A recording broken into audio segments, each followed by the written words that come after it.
let's take the first question from Brian Swan. Okay. Hi Luis, how do you make plans or provision for that when every facility worldwide is likely in the same position?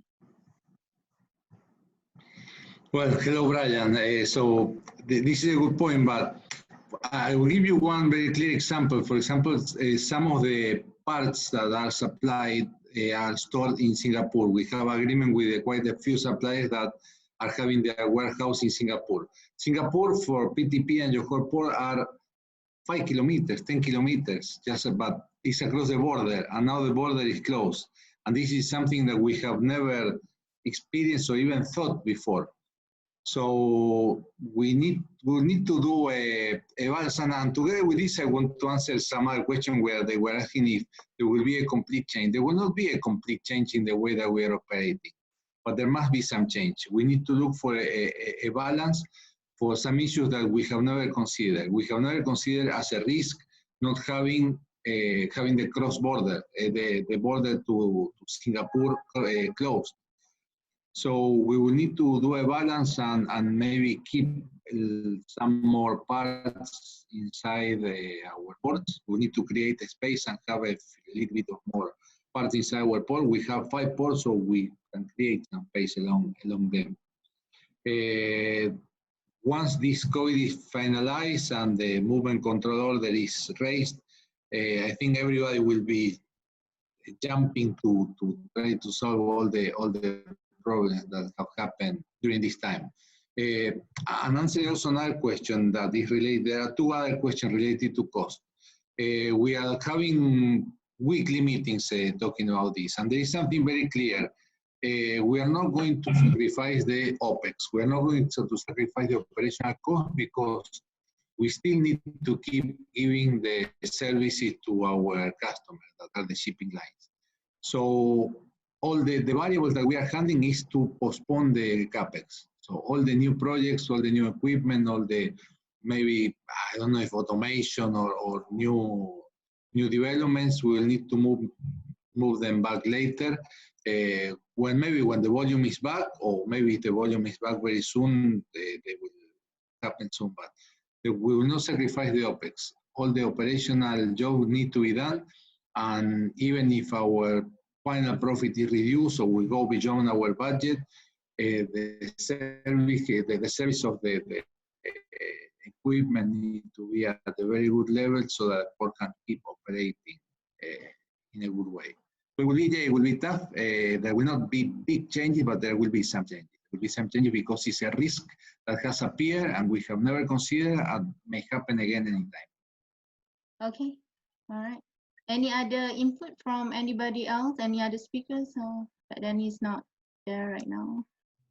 Okay, never mind. We'll take another question. Pak Dani, do you? Hi. Yeah. Do you want to say anything about the same questions from Brian Swan? Oh yeah, I'm still pass about. Sorry, can you repeat the question, please? How do you make plans or provision for that when every facilities worldwide is likely in the same position?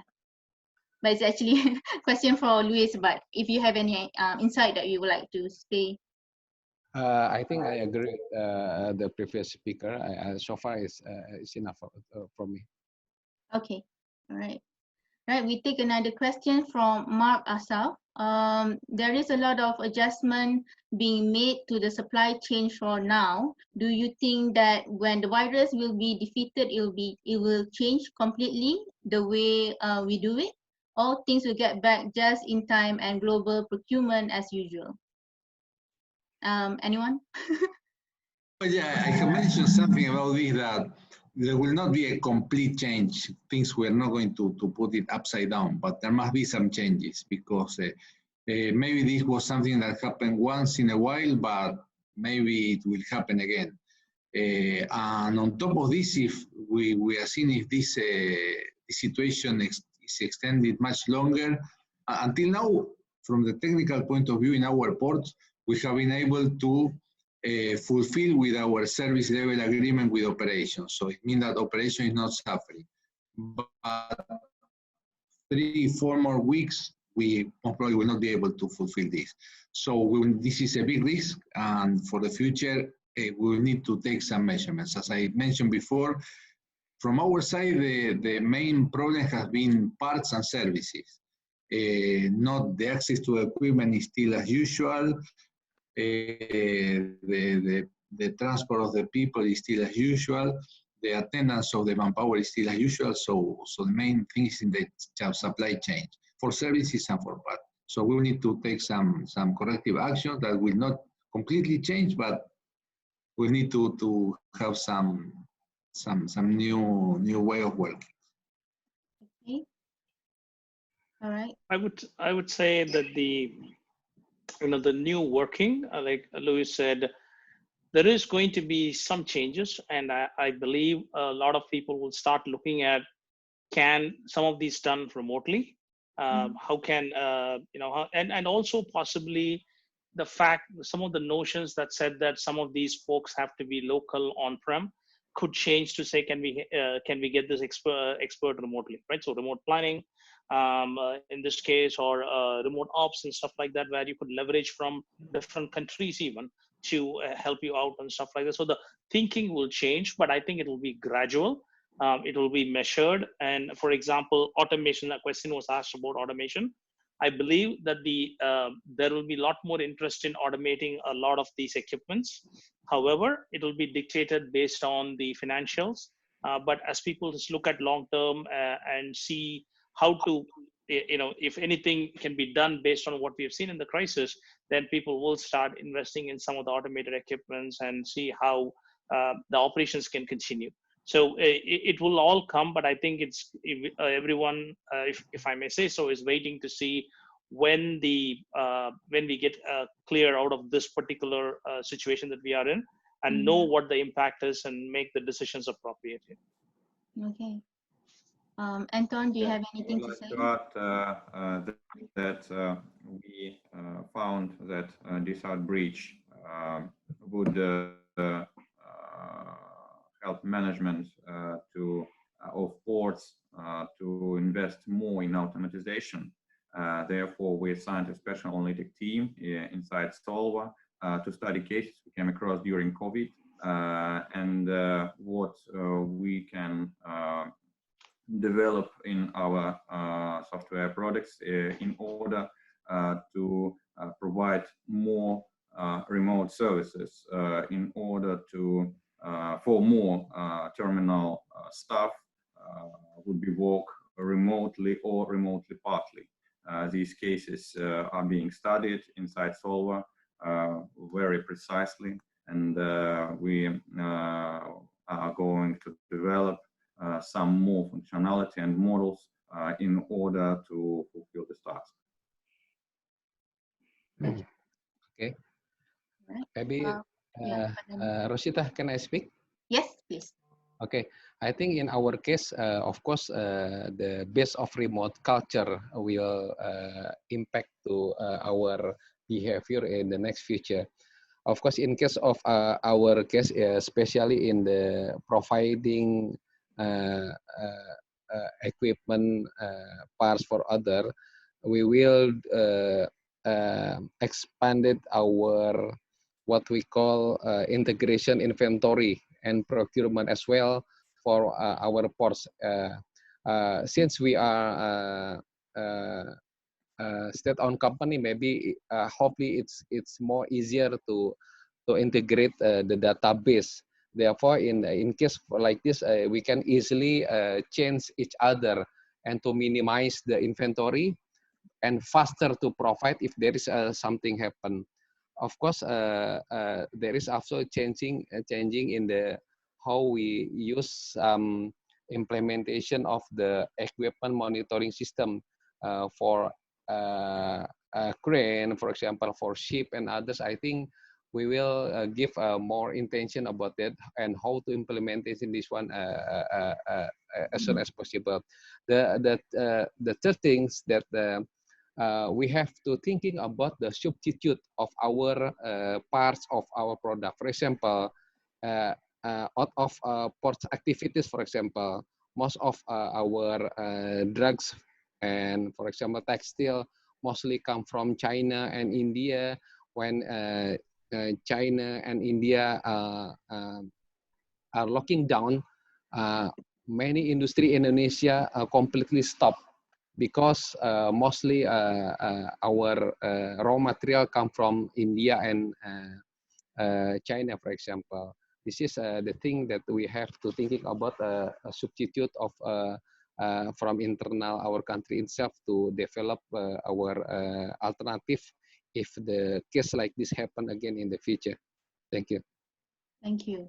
Thank you. All right, we have plenty of questions right now. I would like to take these questions from Ulrich Bilholz to the ports operators. Do you see a need to install more sensors into the equipment in the future? For instance, in the hoist motors, to organize a better service with the manufacturer of the equipment before a possible breakdown.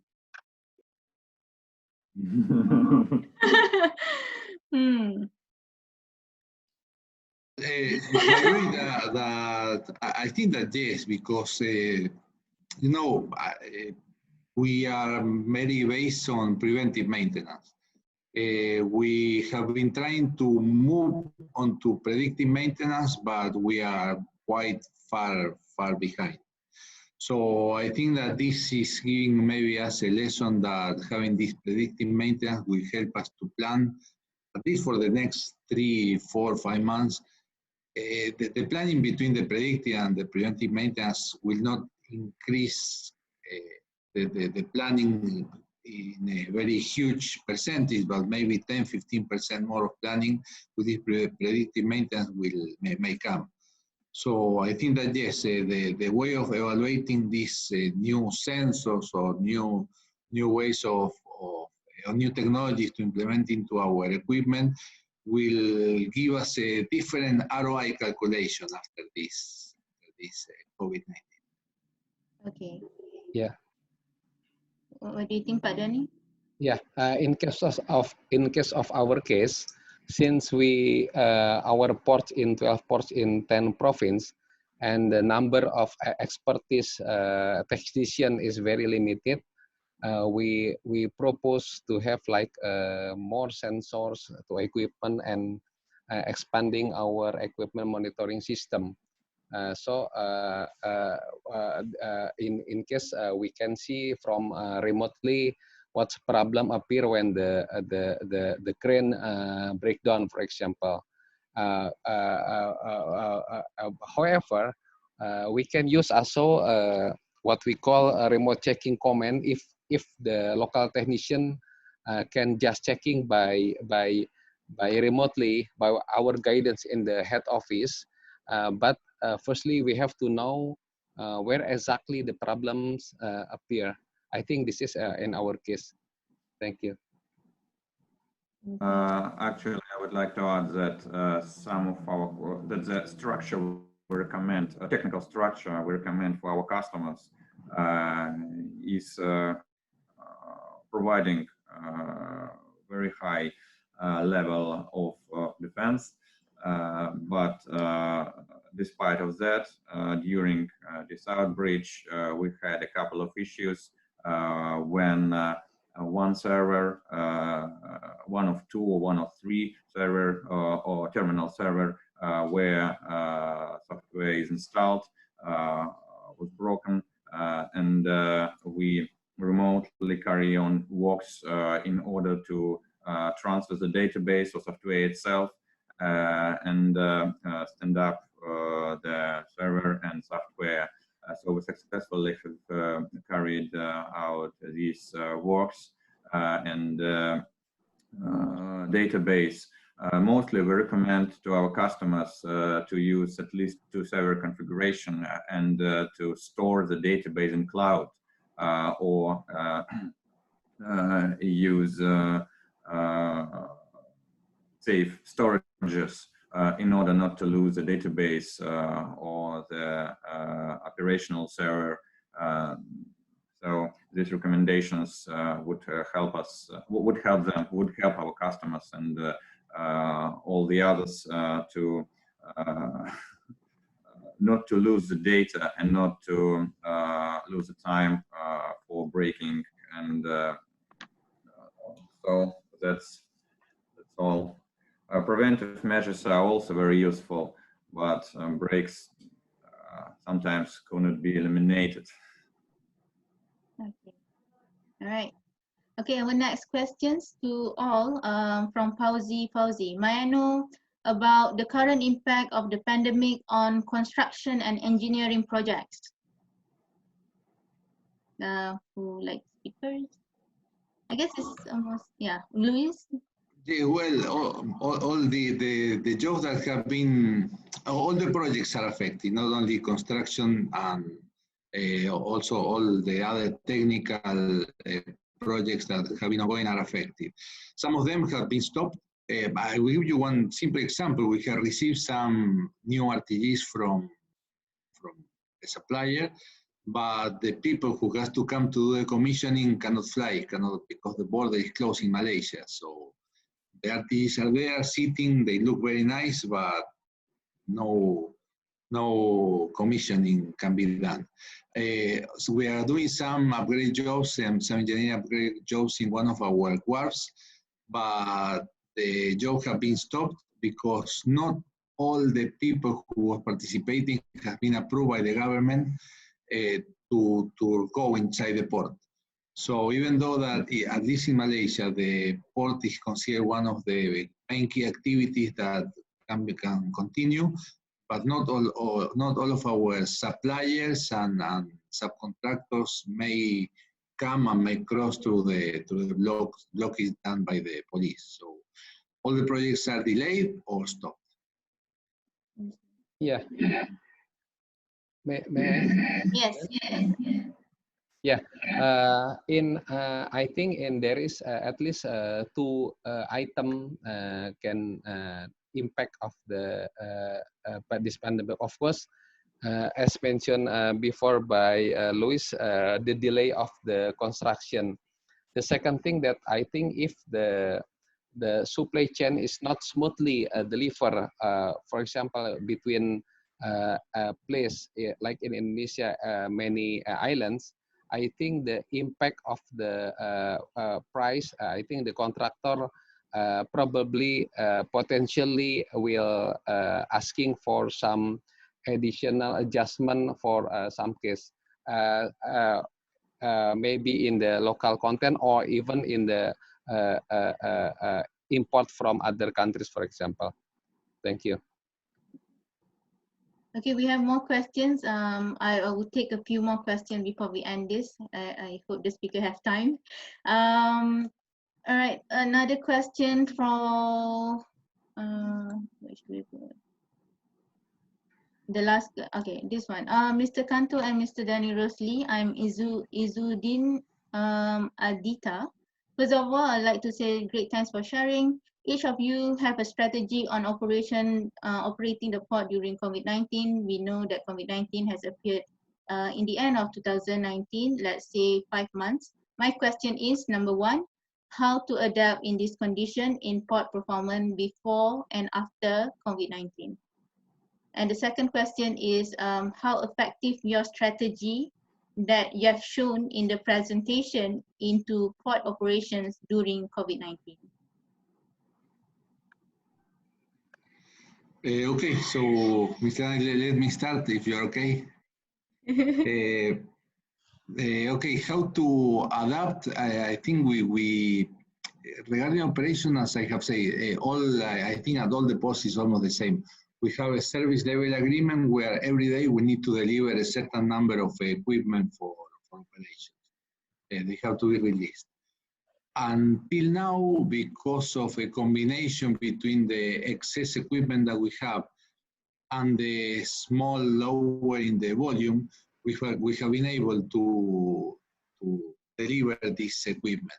Nevertheless, we are piling up in the backyard equipment that cannot work because there are lack of spare parts. We are cannibalizing, so that out of 2 out of operation, we can put 1 back to operation. But okay, the longer this situation takes, the more problem we will come into. So again, how to adapt? We have done as much as possible so that operation doesn't suffer, so that they have the equipment every day, so that they can keep taking care of the cargo.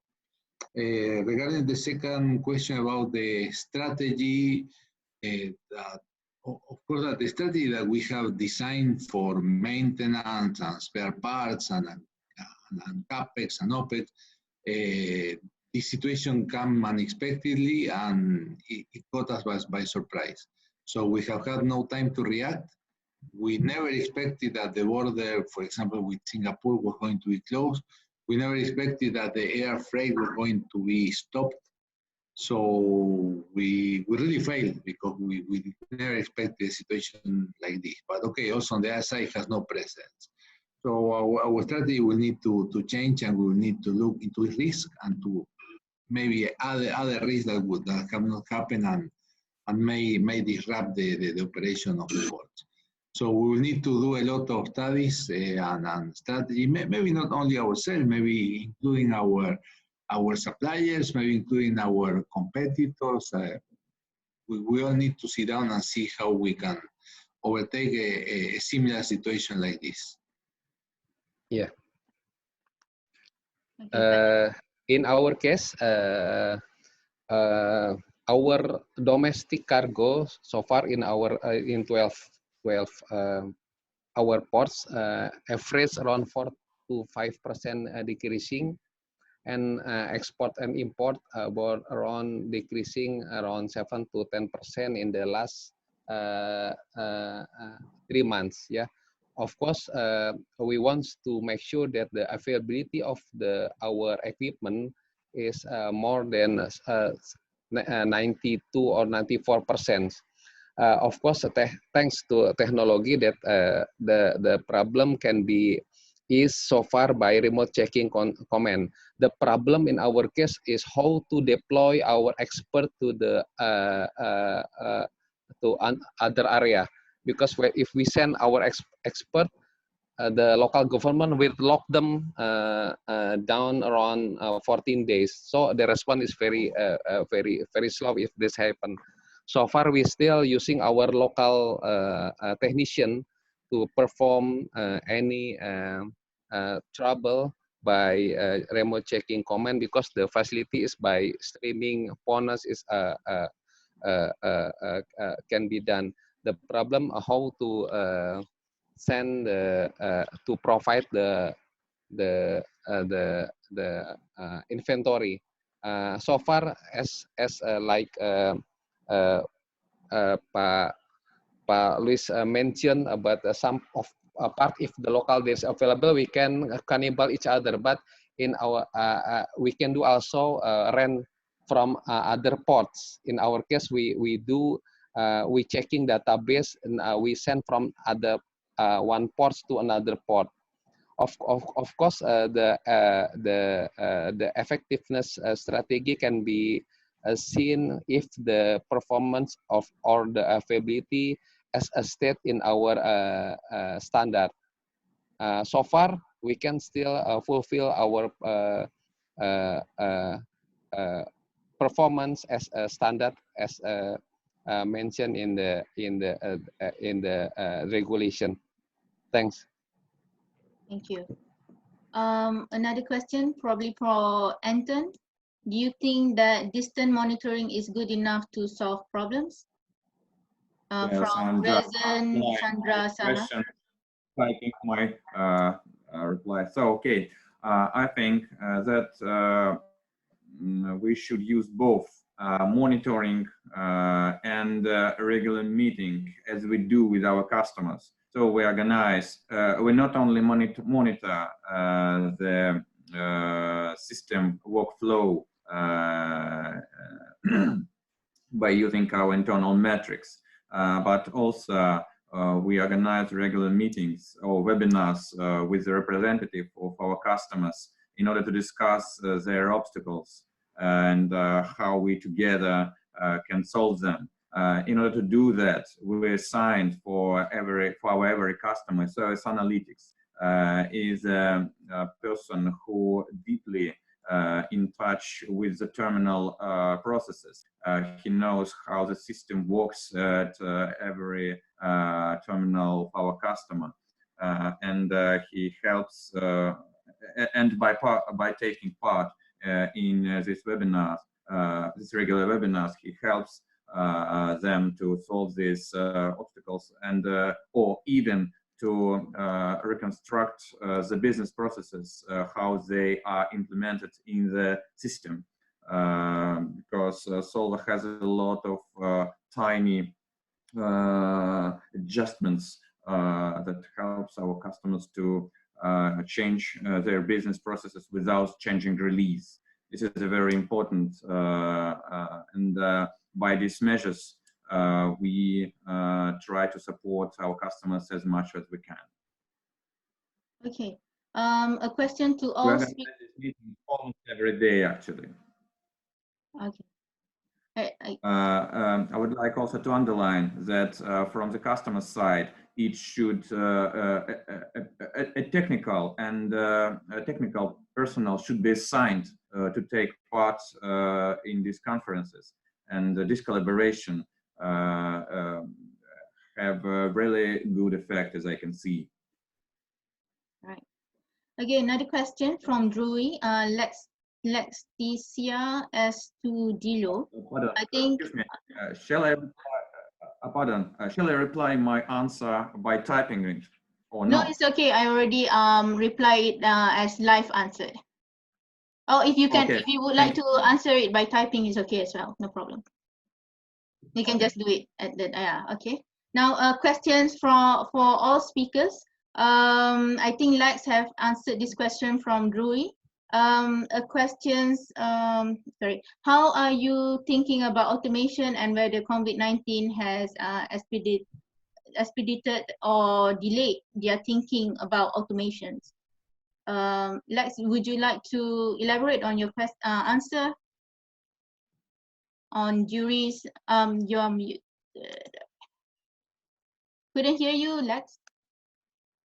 Yeah, can you hear me? Yes, okay. Now, what I had said is that there will be when the pandemic ends, or when we see the light at the end of the tunnel, there will be people looking at saying, okay, how can we continue operations in case of any other event?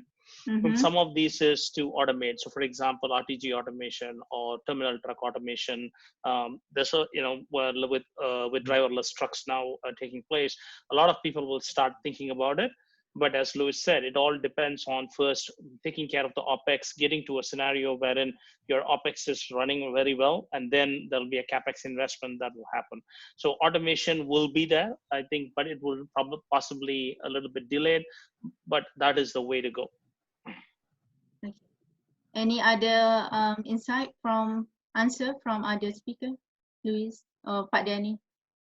Hello. Yes. In our case, we still thinking that as a corporation, we still thinking about the total cost of the if we want to implement it, the automation, yeah. Because if some part of the rest of the world, for example, because the regulation itself, for example, push the terminal to focusing in automation. In our case, if the total cost, yeah, against the services, for example, still we have a standard.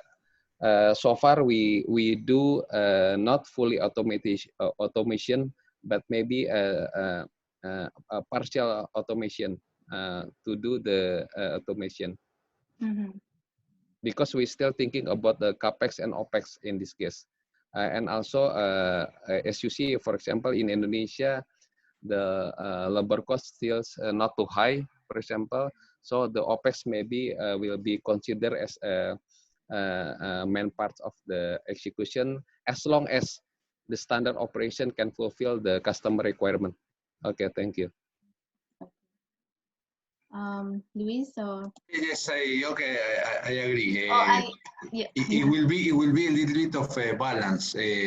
As I mentioned before, I think that this situation will change the way that we calculate the ROI, the return of investment for automation. So yes, I think that more partial automation project may come in place. But at the same time, we have to consider that this disruption is going to make that our capex will be delayed a little bit. So I think that overall in balance there will be no it will not accelerate the automation projects this COVID, but it will make them more feasible in the medium term. I say 1 year and a half to 2 years from now. Okay, no problem. And one last question. All right. Could I possibly have share your insight on how COVID-19 affect the company in terms of operating costs and revenue in general so far? Maybe Luis and also Pak Dhani. Well, yeah, this is a very interesting question, and I mentioned that we are having weekly or monthly meetings to check about this.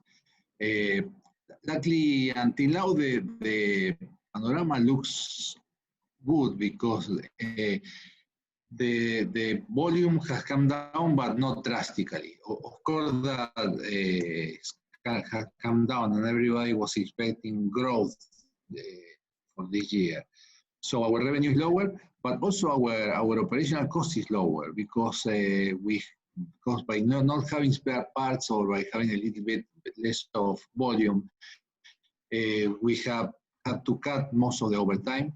We have, because of this social distancing, also we are overlapping the people.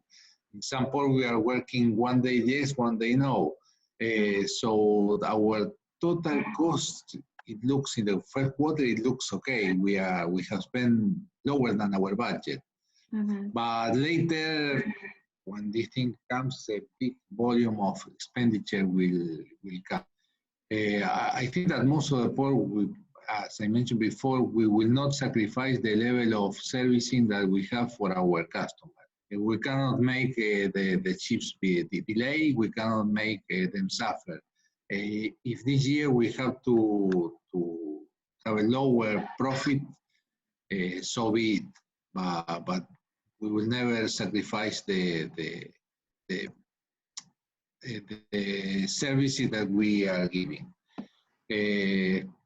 The variable here is the CapEx. The CapEx are going to be delayed. The variable here it will be the bonus. The variable here will be the overtime, but not the equipment. Okay. And Pak Dhani? Yeah. In our case, of course, revenue and cost. I think the number if the revenue is decreasing, for example, I think we have to, whatever it is, we have to make sure that the cost also decreasing the same percentage with the revenue. The problem is about cash, because some of our partner other very short cash. So I think the debt and others is increasing a lot. So the problem in our case, I think of course the revenue will decrease. Yeah, I think so far 10 to 15%, but I think it's higher in the second quarterly in the first semester of this one this year. If the COVID impact until the end of the year, I think it's around 30 or 40%. Maybe the revenue will this amount, for example. But the problem, the serious problem, I think, in cash for the company is a short cash in any corporation, in our partner and others is a problem. I think. Okay. This is more serious rather than revenue and cost in terms of our financial situation. All right. So I guess because we already, can we take one more question by me? The Yes. last questions. All right. From Habib Pahlavi. I want to ask how to optimize big data in ports and transportation business during this pandemic era. And the next question is, how long does it take for the business to recover from the impact of this pandemic? Anyone, Lex or? Okay, probably I can Yeah. provide part of that. So, optimize big data.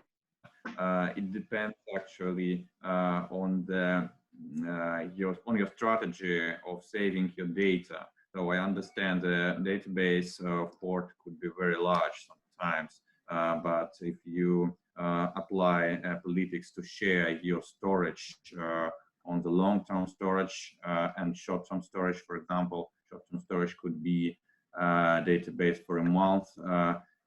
It would help you to ease your database, to ease your work with your database. I think your technical staff can easily do this, can create to achieve one long term and the second short term.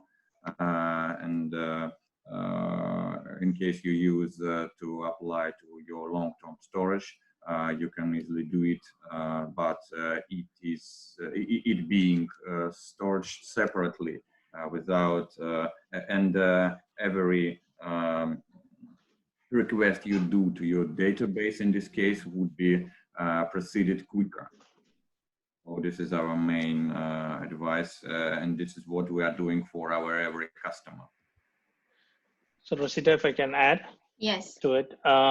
What, the question talked about big data and in ML and all that stuff. One of the ideas is that, as everyone points out, resource is going to be constrained. So optimization of existing resources, visibility into what is happening, like Luis or Daniel were pointing out, if there is a breakdown in a crane, spare parts you're taking from one to another, but using of the existing equipment to its fullest capacity is key. So what optimization, what data allows us to do is to look at that and in real time starts predicting, start giving ideas about how to move this forward. So there is a huge advantage of doing all these things, and definitely the technology is there now, and there is lots of solutions helping towards that. So depending on what it is, it could be yard optimization, it could be RTG optimization, it could be truck optimization. Any of these will play a big role. And I think there is enough data to help mine and get there already.